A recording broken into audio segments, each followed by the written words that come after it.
Party എംഎൽഎക്കെതിരെ തന്നെ ലൈംഗികാരോപണ പരാതി അന്വേഷിക്കാൻ നിർബന്ധിതമായതോടെ സർക്കാരിനെ വെട്ടിലാക്കുകയാണ് മുകേഷ് വാദം. മുകേഷ് ഉൾപ്പെടെയുള്ളവർക്കെതിരെ ആരോപണം ഉന്നയിച്ച നടി പരാതി നൽകി. മറ്റൊരു നടിയുടെ അമ്മയോട് മുകേഷ് മോശമായി പെരുമാറിയെന്ന് ജൂനിയർ ആർട്ടിസ്റ്റ് വെളിപ്പെടുത്തി. CPIഎമ്മിന്റെ നിലപാട് വൈകുന്നത് മുതലെടുത്ത് സിനിമാ നയരൂപീകരണ സമിതിയിലെ അംഗത്വത്തിൽ തുടരുകയാണ് മുകേഷ്. ആരോപണം വ്യാജമെന്നും ബ്ലാക്ക് മെയിലിംഗിനുള്ള ശ്രമം എന്നുമുള്ള വിശദീകരണവുമായി മുകേഷ് രംഗത്തെത്തി. സർക്കാർ നിയോഗിച്ച പ്രത്യേക അന്വേഷണ സംഘം മുകേഷിനെതിരെ കേസെടുത്ത് നിയമ നടപടി തുടങ്ങാനിരിക്കെ CPIഎമ്മിനും സർക്കാരിനും മുകേഷിന്റെ കാര്യത്തിൽ നിലപാട് വ്യക്തമാക്കേണ്ടി വരും. ഓരോ ദിവസവും മുകേഷിനെതിരെ വരുന്ന വെളിപ്പെടുത്തലുകൾ സർക്കാരിനൊപ്പം CPIഎമ്മിനെയും വലയ്ക്കുകയാണ്. നമ്മുടെ കഴിവിനനുസരിച്ചോ നമ്മുടെ റോളിനെ കുറിച്ചോ പ്രോജക്റ്റിനെ കുറിച്ചോ ഒന്നും മിണ്ടത്തില്ല. അവർ പറയുന്നത് നിങ്ങൾ അഡ്ജസ്റ്റ് ചെയ്യാൻ തയ്യാറാണോ, നിങ്ങൾ കോംപ്രമൈസിന് തയ്യാറാണോ, കാസ്റ്റിംഗ് കൗച്ചിന് താല്പര്യമുണ്ടോ, ഇങ്ങനെയാണ് ചോദിക്കുന്നത്. അപ്പോൾ അവർ ഫസ്റ്റ് പ്രിഫറൻസ് കൊടുക്കുന്നത് ഒരു ഫീമെയിൽ ആകുമ്പോൾ അഡ്ജസ്റ്റ് ചെയ്യാൻ തയ്യാറാണോ എന്നാണ് അവരുടെ ഫസ്റ്റ് ക്രൈറ്റീരിയ. അതിന് യെസ് എന്ന് പറഞ്ഞാൽ മാത്രമേ അവർ മുന്നോട്ട് സംസാരിക്കത്തുള്ളൂ, അല്ലെങ്കിൽ അവർ ഫോൺ വെച്ച് കളയും. ഇതാണ് അവരുടെ ഒരു മനോഭാവം. സിനിമാ ഷൂട്ടിങ്ങിനിടെ നടൻ മുകേഷ് റൂമിലേക്ക് കയറി വന്ന് പീഡിപ്പിക്കാൻ ശ്രമിച്ചു എന്നതടക്കമുള്ള ഗുരുതര ആരോപണം ഉന്നയിച്ച നടിയാണ് ഇന്ന് പോലീസിൽ പരാതി നൽകിയത്. രഞ്ജിത്തിനെതിരെ ജാമ്യം ലഭിക്കുന്ന കുറ്റം ചുമത്തിയ പോലീസ് മുകേഷിനെതിരെയുള്ള പരാതിയിൽ ഏത് വകുപ്പ് ചുമത്തുമെന്നതും നിർണായകമാണ്. മുകേഷ് MLA സ്ഥാനം രാജിവെക്കേണ്ടെന്നാണ് നിലവിൽ പാർട്ടിയുടെ നിലപാട്.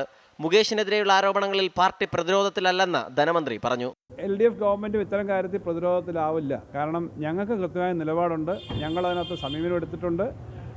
അതിനകത്ത് ഒരാടെയോ ഒന്നിലധികം കാര്യം ഇതിനകത്ത് കൃത്യമായ നിലപാടെടുത്തിട്ടുണ്ട്. മുകേഷ് രാജിവെക്കേണ്ടെന്നും അന്വേഷണം നടക്കട്ടെ എന്നുമാണ് CPIഎം കൊല്ലം ജില്ലാ സെക്രട്ടറി S. സുദേവന്റെ പ്രതികരണം. സിനിമാ നയ രൂപീകരണ സമിതിയിൽ മുകേഷ് തുടരുന്നതിന്റെ ഉത്തരവാദിത്തം സർക്കാരിനാണെന്ന സൂചനയാണ് ചെയർമാൻ ഷാജി N. കരുൺ നൽകുന്നത്. ഇങ്ങനൊരു ഇഷ്യൂ ഉണ്ടെങ്കിൽ നമുക്ക് ഈ അസോസിയേഷനുമായിട്ട് എല്ലാ അസോസിയേഷൻ WWC അടക്കം എല്ലാ അസോസിയേഷനുമായിട്ട് ഓരോ ദിവസം നമ്മൾ സ്പെൻഡ് ചെയ്യുമ്പോൾ മുകേഷ് അതിനകത്ത് അവിടെയും കാണുമായിരിക്കും. പക്ഷേ നമ്മുടെ ഇതിനെ പറ്റിയിട്ടുള്ള ഈ ചോദ്യം പ്രസക്തമാണ്. അത് നമ്മൾ സർക്കാരുമായിട്ട് ചോദിച്ചിട്ട് നമ്മൾ മുകേഷ് സ്ഥാനമൊഴിയണമെന്ന് പുരോഗമന കലാസാഹിത്യ സംഘം നേതാക്കൾ ഉൾപ്പെടെ ആവശ്യപ്പെട്ടു.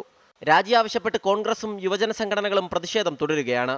രാജിക്കാര്യത്തിൽ മുകേഷും CPIഎമ്മും തീരുമാനമെടുക്കട്ടെ എന്ന പ്രതിപക്ഷ നേതാവ് VD സതീശൻ. അതിനിടെ വിവാദങ്ങളിൽ വിശദീകരണവുമായി മുകേഷ് രംഗത്തെത്തി. സഹായം ചോദിച്ച പണം നൽകാത്തതിനാൽ ബ്ലാക്ക് മെയിൽ ചെയ്യുകയാണെന്നാണ് മുകേഷിന്റെ വിശദീകരണം.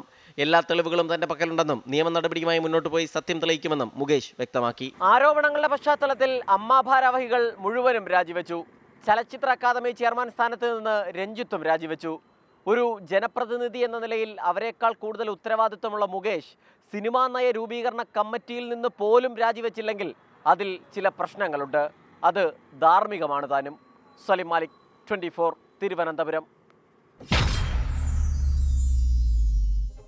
സലീം മാലിക്കുണ്ട് ഇപ്പോൾ തിരുവനന്തപുരത്ത് നിന്ന്. സലീം, അപ്പോൾ മുകേഷ് കൂടി ആരോപണ വിധേയനാണ്. പ്രത്യേക അന്വേഷണ സംഘത്തിന്റെ യോഗമൊക്കെ ചേർന്നതാണ്. ഇപ്പോൾ അവർ ഈ പരാതിയൊക്കെ ഏത് നിലയ്ക്ക് കൈകാര്യം ചെയ്യും, എങ്ങനെ മുന്നോട്ട് പോകുമെന്നുള്ള അറിയേണ്ടതുണ്ട്. സർക്കാരിനെ പ്രതിരോധത്തിലാക്കുന്ന നിലപാട് തുടരുകയാണല്ലോ മുകേഷ്. ഇപ്പോൾ ഈ രാജിവെക്കണമെന്നുള്ള ആവശ്യം ഇടത് കേന്ദ്രങ്ങളിൽ നിന്നുകൂടി ഇപ്പോൾ ഉയരുന്ന ഈ ഘട്ടത്തിൽ സലീം. ഉന്മേഷ്, മുകേഷിന്റെ വിഷയത്തിൽ സർക്കാർ വലിയ പ്രതിരോധത്തിലായിട്ടുണ്ട് എന്നുള്ളതാണ്. കാരണം അത് പാർട്ടിയുടെ MLA കൂടിയായ പശ്ചാത്തലത്തിൽ ഇത്രയധികം വലിയ വിഷയങ്ങൾ ഈ സംഘടനയുമായി ബന്ധപ്പെട്ട് വരികയും ചെയ്യുമ്പോൾ അതിലൊക്കെ ഉറച്ച നിലപാട് തങ്ങൾ സ്വീകരിക്കുന്നു എന്നൊരു തോന്നൽ ആദ്യഘട്ടത്തിൽ ഉളവാക്കാൻ ഒരു ശ്രമം സർക്കാരിന്റെ ഭാഗത്തു നിന്ന് നടത്തിയിരുന്നെങ്കിൽ മുകേഷ് കൂടി ആരോപണത്തിന്റെ പരിധിയിലേക്ക് വരുന്നതോടുകൂടി വലിയ ഒരു സംഘർഷം ഈ ഇടതുമുന്നണിയിൽ തന്നെ ഉണ്ടാകുന്നുണ്ട്. ഇടതുമുന്നണിയിൽ തന്നെ ഒരു വിഭാഗം തന്നെ മുകേഷിന്റെ രാജി വേണമെന്ന ആവശ്യത്തിൽ ഉറച്ചു നിൽക്കുകയും ചെയ്യുന്നുണ്ട്. CPIയിലെ ചില നേതാക്കളൊക്കെ ഇപ്പോൾ തന്നെ ആന്റിരാജ ഉൾപ്പെടെയുള്ളവർ മുകേഷ് രാജിവെക്കണമെന്ന അഭിപ്രായവുമായി രംഗത്തെത്തി. പക്ഷേ മുകേഷ് സ്വമേധയാ രാജിവെക്കാൻ തയ്യാറല്ല എന്ന് മാത്രമല്ല CPIഎമ്മിന്റെ പിന്തുണയും മുകേഷിനുണ്ട്. മാത്രമല്ല അതിലെ പ്രധാനപ്പെട്ട പ്രശ്നം ഈ സിനിമാ മേഖലയിലെ പ്രശ്നങ്ങൾ പഠിച്ച് ഒരു സിനിമാ നയം രൂപീകരിക്കാനുള്ള സിനിമാ നയ രൂപീകരണ കമ്മിറ്റിയിൽ കൂടി മുകേഷ് ഉണ്ട് എന്നുള്ളതാണ്. അത് മുകേഷ് ആദ്യം തന്നെ ഈ സിനിമാ നയ രൂപീകരണ കമ്മിറ്റി രൂപീകരിച്ചപ്പോൾ മുതൽ മുകേഷ് അതിൽ അംഗമായിരുന്നു. പക്ഷേ ഇത്രയും വിവാദങ്ങൾ ഉണ്ടായ പശ്ചാത്തലത്തിൽ ആ കമ്മിറ്റിയിൽ നിന്ന് പോലും സ്വമേധയാ രാജിവെക്കാൻ മുകേഷ് തയ്യാറായിട്ടില്ല. മാത്രമല്ല സർക്കാരും ആ കമ്മിറ്റിയിൽ നിന്ന് മുകേഷിനെ മാറ്റാനും ഇതുവരെയും തയ്യാറായിട്ടില്ല. അതുകൊണ്ട് തന്നെ അതൊരു വലിയ പ്രശ്നമായി സർക്കാരിന്റെ മുൻപിൽ നിൽക്കുന്നുമുണ്ട്. മാത്രമല്ല പ്രതിപക്ഷ സംഘടനകളും ഒപ്പം BJPയും ഒക്കെ വലിയ നിലയിൽ ഈ വിമർശനവും സമരവും ഒക്കെയായി മുന്നോട്ട് പോവുകയാണ്. അതിൽ നിന്നൊക്കെ എങ്ങനെ സർക്കാരിന് മുഖം രക്ഷിക്കാനാവും എന്നുള്ളതാണ് ഒരു പ്രധാനപ്പെട്ട കാര്യം. മാത്രമല്ല സർക്കാരിൻ്റെ തന്നെ ഒരു MLAക്കെതിരെ ഏതു നിലയിലുള്ള കേസാവും രജിസ്റ്റർ ചെയ്യുക, അത് രജിസ്റ്റർ ചെയ്ത് അന്വേഷിക്കുക എന്നതും ഒരു നമ്മൾ തന്നെ കാത്തിരിക്കുന്നതാണ്. പ്രത്യേകിച്ചും ഏതെങ്കിലും തരത്തിൽ ജാമ്യമില്ലാ വകുപ്പ് ചുമത്തുമോ എന്നുള്ളതും കാത്തിരിക്കുന്നതാണ്. രഞ്ജിത്തിനെതിരെ ജാമ്യമില്ലാ വകുപ്പ് ചുമത്താൻ ജാമ്യമില്ലാ വകുപ്പ് പോലീസ് ചുമത്തിയിരുന്നില്ല. അതുപോലെ തന്നെ മുകേഷിനെതിരെയുമുള്ള ആരോപണത്തിൽ മുകേഷിനെതിരെ ഒന്നല്ല വിവിധ ആരോപണങ്ങളുണ്ട്. അതിലൊക്കെയും ഈ കേസ് രജിസ്റ്റർ ചെയ്യുമോ അതല്ലെങ്കിൽ കേസ് രജിസ്റ്റർ ചെയ്യുമ്പോൾ ഏത് നിലയിലുള്ള കേസ് രജിസ്റ്റർ ചെയ്യും എന്നതുൾപ്പെടെയുള്ള കാര്യങ്ങളും ആകാംക്ഷയോടുകൂടി തന്നെ കാത്തിരിക്കുകയാണ്. സർക്കാരിനെ സംബന്ധിച്ചിടത്തോളം ഈ രാജി ചോദിച്ചു വാങ്ങുന്നത് തന്നെയാകും ഉചിതമെന്നൊരു അഭിപ്രായം വിവിധ കോണുകളിൽ നിന്ന് ഉയരുന്നുണ്ട്. പക്ഷേ അതിന് സർക്കാർ തയ്യാറാവാത്തത് നാളെ ഒരു ഘട്ടത്തിൽ ഏതെങ്കിലും ഒരു MLAക്കെതിരെ ഇത്തരത്തിലൊരു ആരോപണം വന്നാൽ ആരോപണത്തിന്റെ മാത്രം പശ്ചാത്തലത്തിൽ രാജിവെപ്പിക്കുക നല്ല കീഴ്വഴക്കമാവില്ല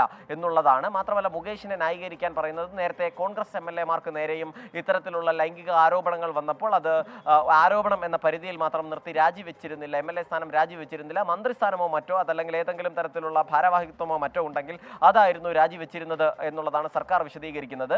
അങ്ങനെ ഒരു ഭാരവാഹിത്വം കൂടി മുകേഷിനെ സംബന്ധിച്ചിടത്തോളം ഇപ്പോഴുണ്ട്. ആ നയരൂപീകരണ കമ്മിറ്റിയിൽ നിന്നെങ്കിലും രാജിവെക്കുമോ എന്നുള്ളതും കാത്തിരിക്കുകയാണ്. ഉന്മേഷ്. ശരി, സലിം മാലിക്കാണ് വിവരങ്ങൾ നൽകിയത്. ഇത്തരത്തിൽ ലൈംഗികാരോപണം ഉയരുന്ന സാഹചര്യത്തിൽ മുകേഷ് MLA സ്ഥാനം രാജിവെക്കേണ്ടതുണ്ടോ? പൊതുജനങ്ങളോട് ഈ ചോദ്യം ചോദിച്ചു. അവരുടെ അഭിപ്രായങ്ങളിലേക്ക്. അത് വ്യക്തമായ വിവരങ്ങളെല്ലാം പുറത്തു വരട്ടെ. എന്നിട്ട് അങ്ങനെയാണെന്നുണ്ടെങ്കിൽ പുള്ളി രാജിവെക്കണമല്ലോ. അങ്ങനെയാണ് ഇപ്പം ഇതുവരെയുള്ള കാര്യങ്ങൾ അങ്ങനെയല്ലേ. പുള്ളിയുടെ പേരിലുള്ള കുറ്റം തെളിഞ്ഞിട്ടില്ലല്ലോ. അതെന്തായാലും അന്വേഷിക്കട്ടെ. പോലീസ് അന്വേഷിച്ചതിന് ശേഷം എന്താണ് നടപടി സ്വീകരിക്കാന്നുള്ളത് നോക്കാം. കുറ്റക്കാരനാണെങ്കിൽ എന്തായാലും രാജിവെക്കുന്നത് തന്നെ നല്ലത്. രാജിവെക്കണമെന്ന് വെക്കണ്ട വെക്കണ്ട രാജിവെക്കണം. പിന്നെ രാജിവെക്കുന്നതല്ലേ നല്ലത്. അപ്പോൾ അത്തരത്തിൽ സമ്മിശ്ര പ്രതികരണങ്ങൾ ആ വിഷയത്തിൽ ഉണ്ടാകുന്നു.